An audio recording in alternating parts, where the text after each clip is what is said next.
Coming up on Theater Talk. I've often thought if you wanted to completely sabotage a Broadway opening night, go to an early preview of a Neil Simon play, for example. Figure out every single essential punchline, go on opening night and just go.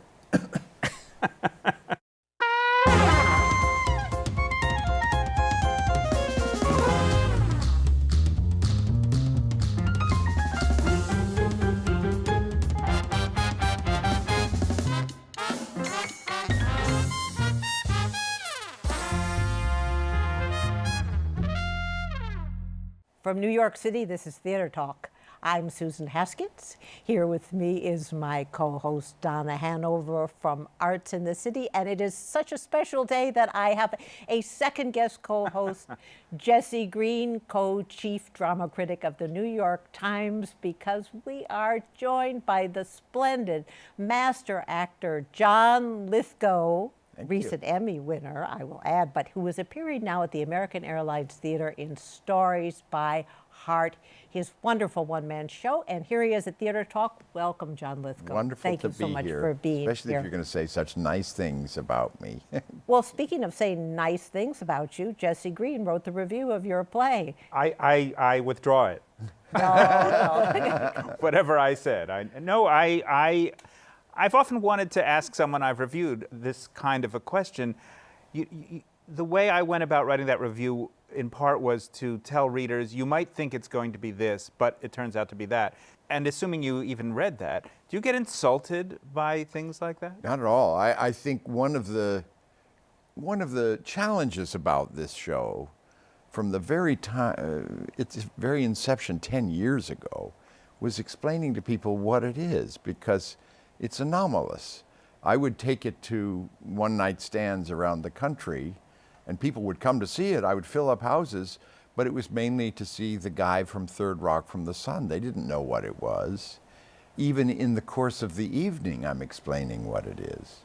So I was not surprised at all, and I thought it was a great compliment to us that we had won you over in the course of the evening. He wrote, I didn't know what to expect, and I wasn't exactly looking forward to it, or words to that effect. Something to that effect. And I think it's a rhetorical device, but I think a lot of people were wondering, as you said, what is this and why should I go? Yeah. And I then proceeded, I hope, to tell them why. One of the things that I felt, which you also wrote, was that some of the treasures is how this came to be. You're telling the story of your father being ill, and really in a depression because of that.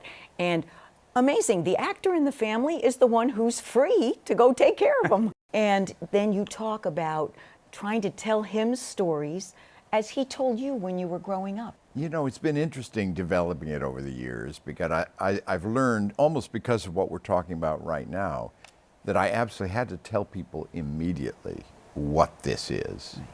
The first line is, what the hell is this?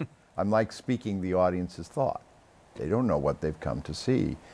And I say right up front, the two leading players in most of these stories are my old man and that old book. So immediately it becomes not just about me. It's about the subject of stories and how I got it from my father. Say a little bit about your father and who he was. Yes. And his contribution. Yes, Arthur Lithgow, he was a very unusual man. He was not from a theater family at all. He was from a kind of middle-class family in Melrose, Massachusetts, lost his dad when he was 4 years old, leaving his family destitute. He became the man of the house. Somewhere along the line, this fairly lonely, shy man found Shakespeare. And it was almost a lifeline for him. He went away to Antioch College in the Midwest in Ohio, returned there a few years after graduating and to join the faculty, and developed Shakespeare festivals, produced all of Shakespeare's plays in the course of an 8-year-long Antioch Shakespeare Festival, had a kind of crazy history of either quitting or being fired from several different sites, but continuing to do these festivals to the point where he created the Great Lakes Shakespeare Festival, now the Great Lakes Theater Festival in Cleveland, which has outlived him by about 15 years. It's been going on for 60 years now. So he was referred to more than once as the Johnny Appleseed of Shakespeare. He just took it to the Midwest. And your family went along with Where else could we go? And it was a family of 4 kids. Yeah. So it was a kind of knockabout gypsy wagon childhood, which figures in the play, in the piece. Well, I think to clarify a bit for a second what the actual content of the play is, aside from telling some of the story of your father and how his storytelling to you eventually became your storytelling to him, the lion's share of the evening is you telling 2 of the stories that you learned nearly by heart, I suppose, as a kid, certainly by heart now. And they are... Yes, my co-writers were Ring Lardner and P.G. Wodehouse. Ring Lardner's Haircut and P.G. Wodehouse's Uncle Fred Flits By. One is in Act 1, one is in Act 2. What they have in common is they are both in this book, Tellers of Tales, this big fat book of 100 stories that my father used to read to me and my siblings. And I use the actual book. I carry it on stage like a totemic object. I call it the Lithgow Family Bible. And I use that book I trick people into thinking, oh my gosh, he's just going to sit down and read stories to us all evening. But no, I turned them into kind of full-bore bravura acting pieces. You start out as the barber in Haircut. And I have to tell you, you did this sort of annoying giggle. I can't do it, but that's, and I'm like, he is so charming, John Lithgow. Why is he laughing like that? He could laugh better than that. Obviously, you were doing the character, because this character gets darker and darker unexpectedly. The character doesn't change at all, but the context becomes very dark. Yeah. It works on the audience in a very unusual way because their perception of this man changes, even though he doesn't. Well, we should say the story that he's relating to an imaginary barbershop client is one that at the beginning seems like just good old boys having fun in a small town, but as you say, gets darker and darker. People are mistreated, both as a matter of course, and also in specific and special and cruel ways. And there are dire consequences. So the man who doesn't change, by not changing, is being seen differently in terms of his culpability in this story. Yeah, which you expressed extremely well in your review. Better in the review than I did just now. No, that's very good. I mean, the other major character in Haircut is a man who's been killed. You'll find out immediately he's been killed. But your dad read this to you, and you loved it when you were 8 years old. That's a little heavy for an 8-year-old. I know. You think? He was rather uncompromising. I think he was probably reading stories he wanted to hear himself, and we were along for the ride. But you were seeing probably Macbeth and at the same time. Yes, we saw gruesome stuff. My sister describes a marvelous moment where when she defines her childhood, she remembers opening the refrigerator door and seeing a severed head of my father. It was the latex head for the last scene in Macbeth. And they had put it in there for the rubber to set. So when you started working on this show 10 years ago, I believe you only did the Woodhouse. Yes. And gradually you at some point added the Lardner. Did you ever consider any other stories? I did. Actually, there was a period when I did a different story. Oh, what was that? And replaced Haircut. It was The Monkey's Paw, which really was our favorite story, this fantastic suspense story. It was an interesting sequence. Early on, I did 2 different shows, a Haircut show and an Uncle Fred show, and I ran them in a kind of repertory and then welded them together into one evening. I made the big mistake of doing Uncle Fred first and Haircut second, which left the evening on a very dark and bitter note. And it was troubling me. I felt something's wrong here. And instead of simply switching the order, I switched the order and replaced Haircut with The Monkey's Paw. And I thought, oh good, horror and suspense in the first act, blithe, outlandish farce in the second half. unfortunately, they were both in the same general cultural wheelhouse, two kind of fusty Edwardian households. And I was speaking in an English accent all evening. So I went back to haircut, but left it in that first position. And that's when the show suddenly made sense to me. So it was an interesting evolution over time. And the Woodhouse was always part of it because that was, in fact, the story that kind of turned the key. That was the inciting incident, yeah. In 2002, I was taking care of my mom and dad. My dad was very ill, and we were afraid of losing him. And he was very depressed. And it was an easy deduction. You had to either cheer him up or lose him. And I got the idea of reading them stories, and the first story they picked out of this big fat book was Uncle Fred Flits By, and it literally brought him back to life. So that was, and I tell that story as part of the piece. It's fabulous. Spoiler alert. Can I just talk about that story for a minute? I had read it many years ago, and some of the subsequent stories in the same sequence. They don't seem naturally easy to read on stage or even bedside Yeah. to children. And as I mentioned in the review, some of the sentences just take forever to find how they Yeah. hold together.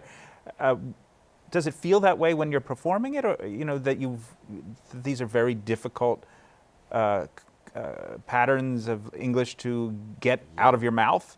Yes, indeed. I mean, it takes a lot of work to master it and a lot of concentration to execute it. It reminds me of playing Paganini or something. It's so fast and it's so precise, and it is hilariously funny unless you blow one syllable in an entire paragraph. And have you done that? Oh yeah, sure. And happens it kills the laugh? The laugh wilts at the end. Even if it's 7 or 8 seconds before you get to the key word, if you've made one little, it's quite interesting, the psychology of a laugh on stage. Are you picking up motions or phraseology that your dad used in telling you the story when you were little? I think unconsciously. I mean, people who knew him in the old days, it's like it's him up there. Genetics has a lot to do. So what's the psychology of the laugh you were to say? It has to be so clean and so clear and precise. If you stumble over a syllable, if somebody coughs, a moment where you're accustomed to the audience laughing for 5 solid seconds just doesn't happen. So you don't have that 5 seconds to take a breath or to swallow and get all the saliva out of your mouth. It's extraordinary. Yeah, and you're thinking about these things.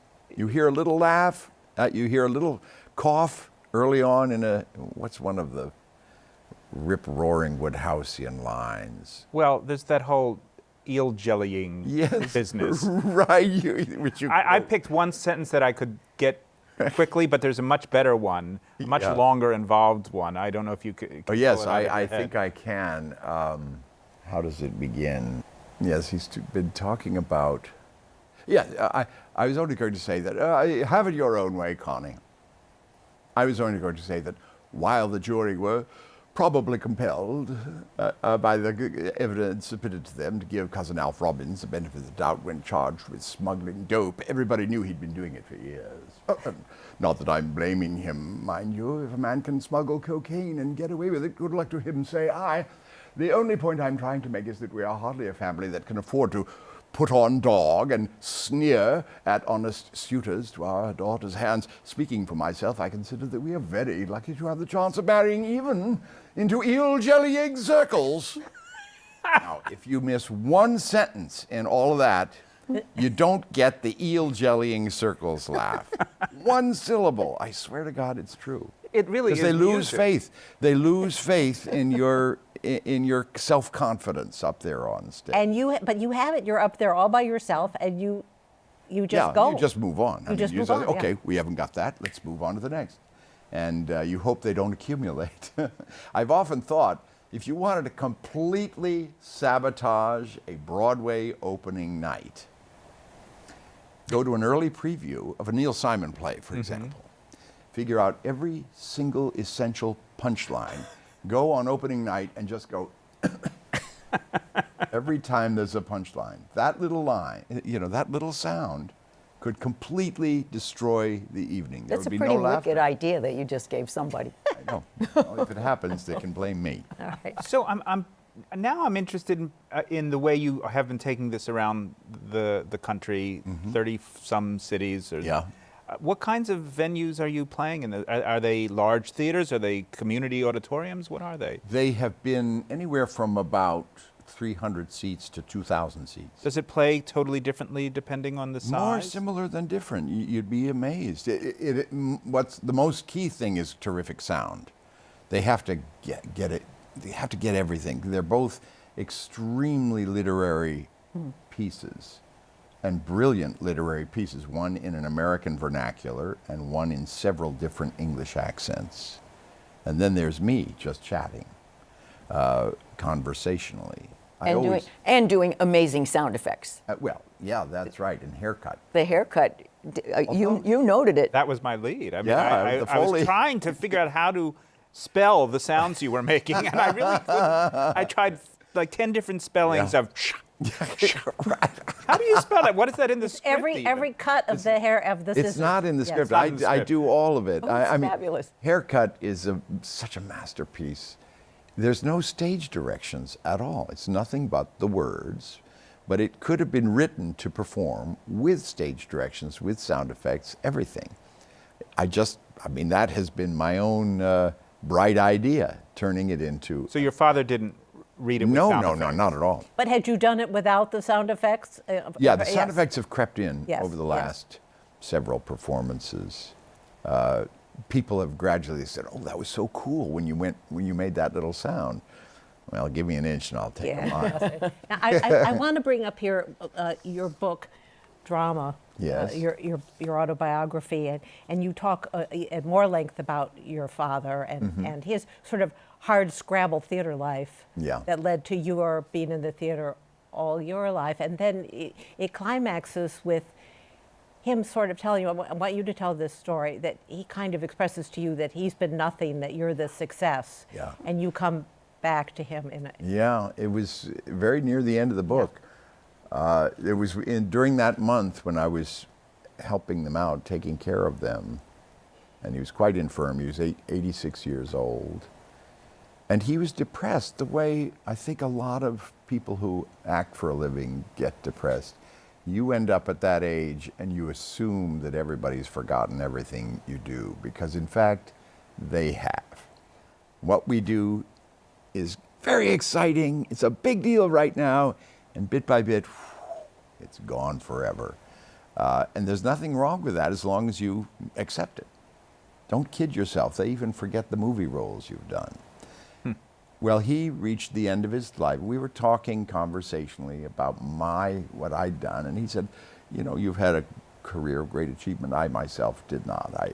I did not really achieve anything in my life. And I just stopped him. My mother was in the kitchen. He and I were talking. I said, "Dad, I'm not going to let you say that.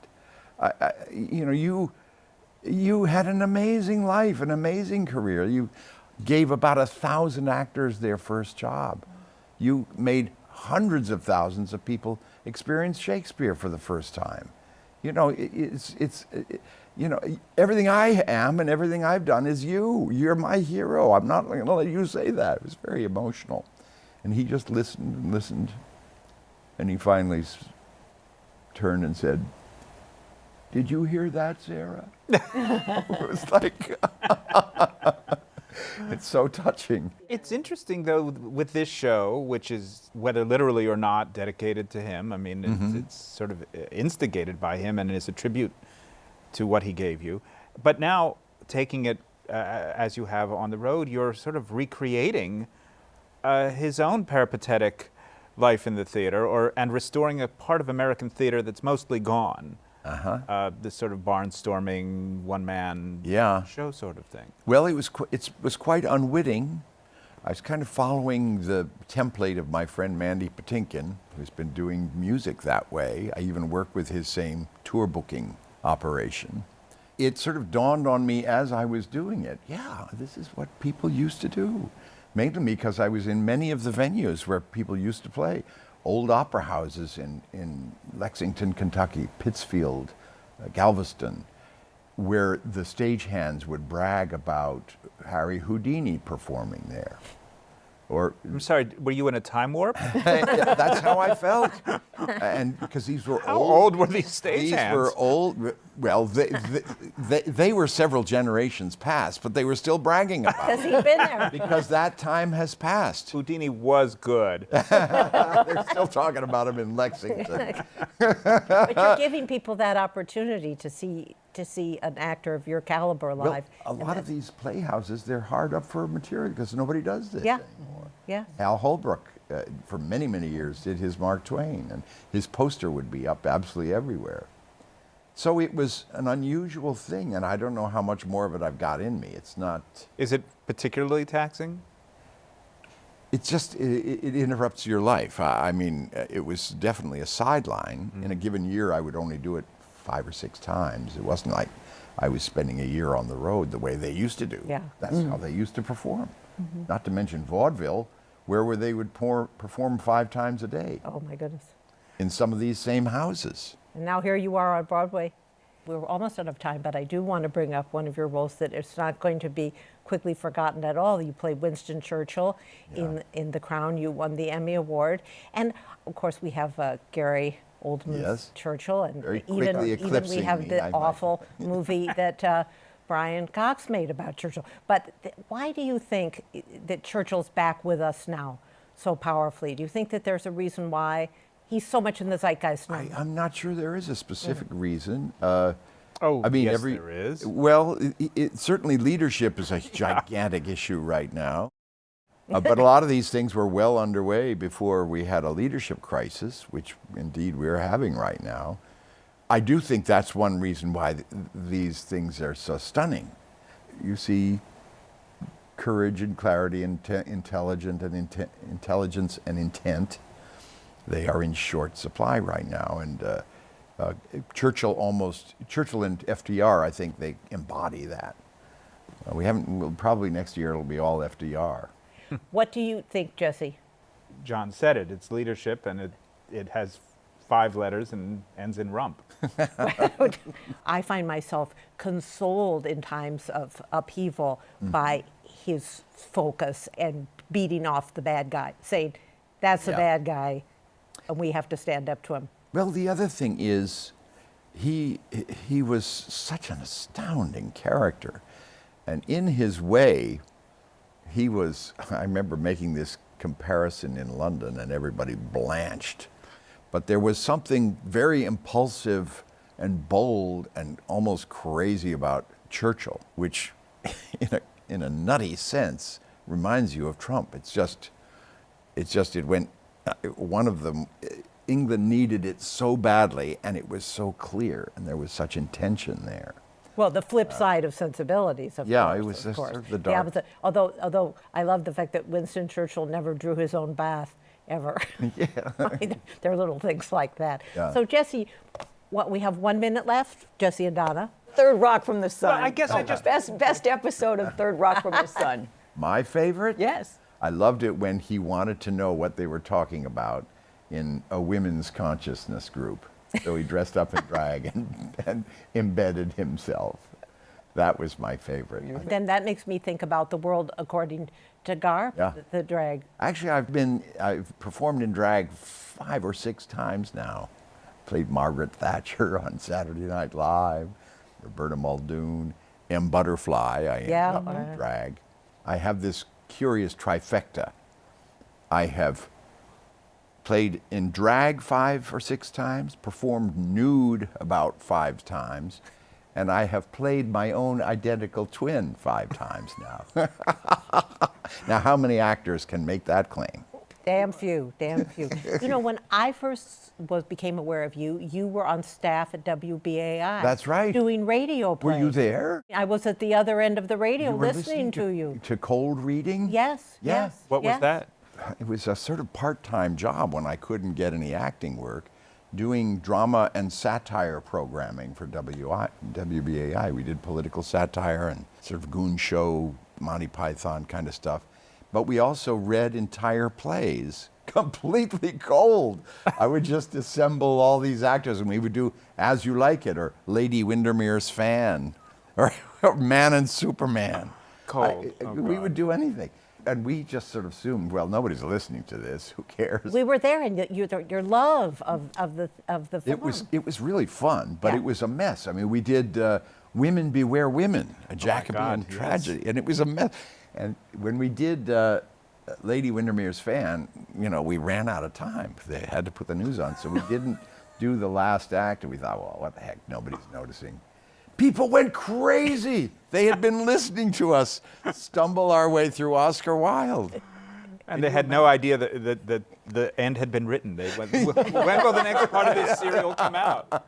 Well, speaking of running out of time, tragically we have, but It's John, such fun to talk to the John, three of you. yeah, thank you so much, John Lithgow. Thank you so much, Jesse Green. Best coach time I've ever had with a critic. On A time. low bar, but thank you. of the New York Times, and thank you so much, Donna Hanover of Arts in the City. I was happy to be here today. A pleasure, a pleasure. Bye, everyone. Thank you. Thank you, everyone. What fun. Thank you. Our thanks to the Friends of Theater Talk for their significant contribution to this production. Theater Talk is made possible in part by the Frederick Lowe Foundation, the Corey and Bob Dinelli Charitable Fund, the Noel Coward Foundation, Carrie J. Fries, the Dorothy Strelson Foundation, and the New York City Department of Cultural Affairs. We welcome your questions or comments for Theater Talk. Thank you,